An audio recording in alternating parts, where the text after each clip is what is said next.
Hi there, this is Sarah from Inspire Tarot. Welcome to the channel. Let's see what message Spirit has for us today. The Hanged One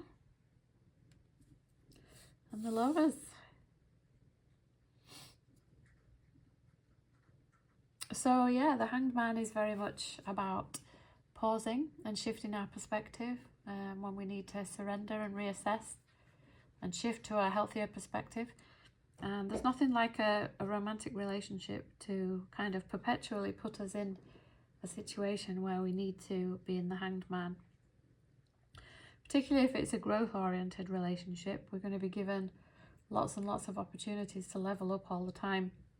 And I think Eckhart Tolle always says that relationships are not here to make us happy, they're here to make us conscious.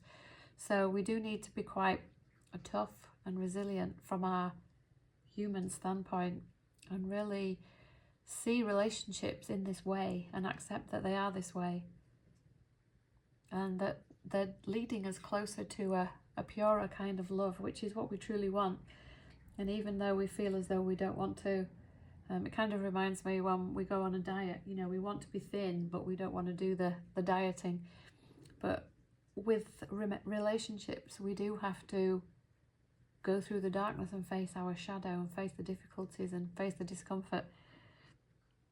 But it's all worth it, because we become, every time we have a breakthrough in a relationship, we expand a little bit more, and we get to turn the mind a little bit more right side up and feel a little bit more purified. And we do get to experience the same or similar situations over and over again until we've mastered them, and then they kind of stop happening. And that's one of the good things. It can seem from our human perspective as though when things come up, it's very much like, oh, why is this happening again? It feels like we're being punished, but really from the Spirit's perspective, we're just being given another opportunity to get things right. And the Spirit will give us as many opportunities as we need to purify the mind. So we really just need to be very accepting of the fact that this is the process. And with the lovers, obviously there's lots of love and happiness and joy in between. And every time we overcome an issue together with somebody, it does actually bring us closer. And the Spirit understands that it's intimacy, sort of intimacy of the mind that we want. And therefore we do really need to open up and share and speak about everything that's coming up for us in order to feel that intimacy and that closeness. It's something that we have to do, even though the ego is often screaming at us that we need to avoid that at all costs. But the ego is insane and doesn't know what it's talking about.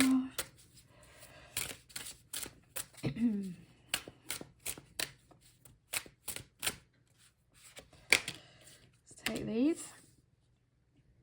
The Ace of Pentacles. Gosh, there's lots of them. The Four of Pentacles, the Chariot. And this, how's this going to fit? Seven of Pentacles. I do love these cards, they're stunning. Stunning, stunning, stunning. Yeah, we're equal. So the Ace of Pentacles is all about a new start. So it could be in this relationship that you're taking a leap of faith. It could be that you may be going to invest in a house together, or start a family, or get engaged.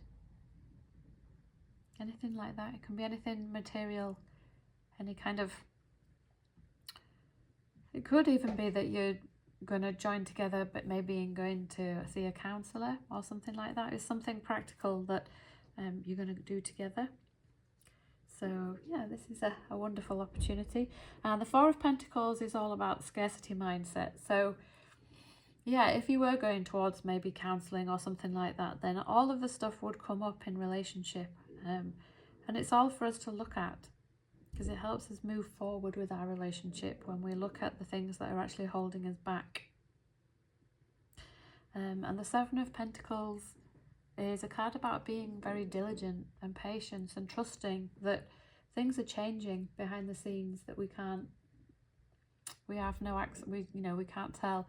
I know this is one of the things that I find whenever I've done any healing on my spiritual path, I never really feel as though I'm the one that's done the healing. It's the spirit that does the healing. And quite often it's deep in the unconscious mind. So we don't really know how to heal ourselves. We really need the spirit to do that for us. But we're always given opportunities to do things with our partner that flush up the issues that need to be looked at. And we can kind of learn to move forward together. So with the Chariot, this is all about moving forward in a balanced way. And to move forward in a relationship in a balanced way, we both need to be on the same page about making the relationship work and being committed to moving through our distortions and accept that we're not always going to experience instant gratification. Sometimes we need to push through the discomfort and trust that things are changing behind the scenes just by us doing the work, being open to the healing process, and bringing our whole self to the relationship.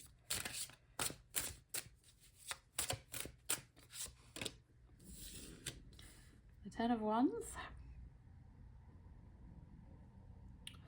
So the Ten of Wands is about feeling overburdened and needing to delegate.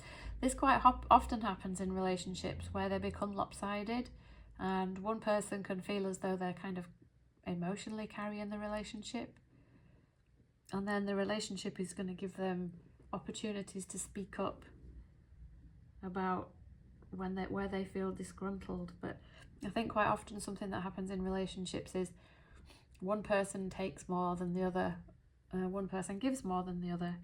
So relationships are always an opportunity to balance that out, and to do that we need to speak up when we feel uncomfortable and make sure. I know one of the things that when I was married, I used to always get so stressed out, and then I would explode and demand time to myself, and my husband would always say to me, you need to ask for time to yourself before you kind of need to preempt it before you get to this place where you implode. But I had no awareness. It was almost like I had no awareness that I could do that, or I could plan ahead, or assert for myself in any way at all. So we're always being given opportunities in relationships to see where we need to speak up, rather than falling into a pattern of feeling sorry for ourselves and feeling like the other person's taken advantage of us, because the other person can't take advantage of us if we don't let them.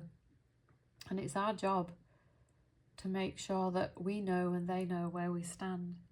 So it's a constant balancing, and learning to delegate and prioritize ourselves, what we're capable of.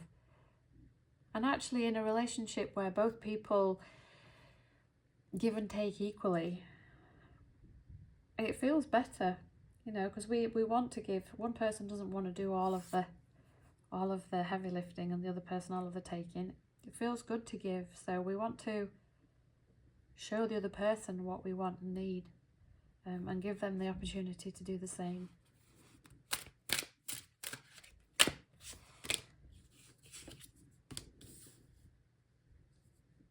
Six of Swords and the Five of Pentacles. So the Six of Swords is a card all about moving on to calmer waters, and this will happen in a relationship. It'll go through ups and downs, or the ego will perceive it as ups and downs, but often it's just opportunities to refine the relationship, to purify it a bit more, and to grow together in love.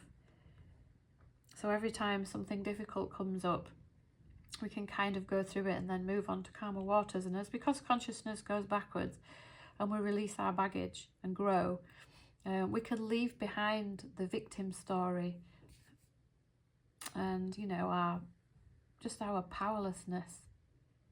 So this is like a strong sign that when we speak up, then we get to move forward in a way that's healthy.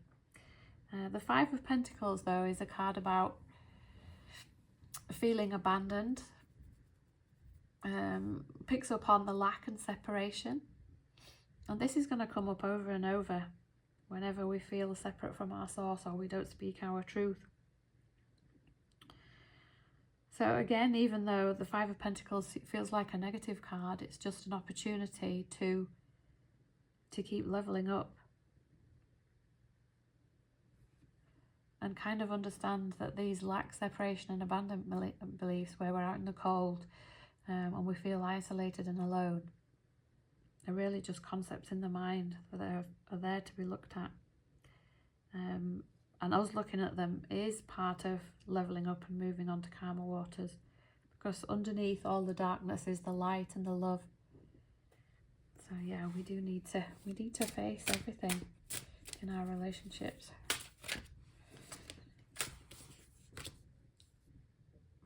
These have jumped out, so I'll go with them. The Seven of Swords, the Ace of Cups. Are we straight? Seven of Swords, the Ace of Cups, and the Knight of Wands. So the the Seven of Swords is a card all about avoidance and deception and self-deception, where we avoid our feelings. It could be that we're harbouring resentment, or that we're being controlling. We're kind of stuck in our lack beliefs. So yeah, this is a very shadowy card, the Seven of Swords. I kind of think of it as a little bit like the devil, in that all our deceptions, we have to look at them in this card. And the Ace of Cups is all about a new opportunity in love. So it could be that we're going deeper into the shadow and looking at our distortions, maybe with a counsellor, maybe with the spirit. We're always given a new opportunity to see things afresh. And I associate this card with kind of awakening and emotional growth and becoming more pure within the mind, which then kind of brings a fresh start to the relationship. And the Knight of Wands is, I kind of think of this as a fire starter, a mover and a shaker. So it could be that you're doing something together that brings charisma and passion and spontaneity back into the relationship. It could be that you decide to do something. Quite often in relationships, one person has an interest and the other person's not interested in it. So maybe it's about taking on or embracing something together that you both like doing, that you haven't done before, that will help you come back together. Yeah, it's a very passionate card. Just to shake things up. Maybe go on an adventure or go on a holiday, or take on something new. Okay, I think this is the reading for today. Interesting. I hope it helps. I love you all. Bye.